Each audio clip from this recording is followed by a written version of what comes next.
इस रोज कुछ चेहरे तरोताजा होंगे, अपने रब की तरफ देख रहे होंगे, और कुछ चेहरे उदास होंगे और समझ रहे होंगे कि उनके साथ कमर तोड़ बर्ताव होने वाला है।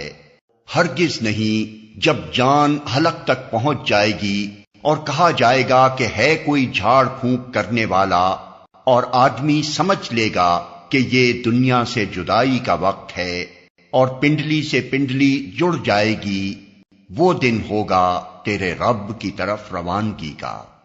मगर उसने ना सच माना और ना नमाज पढ़ी, बल्कि झुटलाया और पलट गया, फिर अकड़ता हुआ अपने घर वालों की तरफ चल दिया। ये रविश तेरे ही लिए सजावार है और तुझी को ज़ेब देती है। हां, ये रविश तेरे ही लिए सजावार है और तुझी को ज़ेब देती है।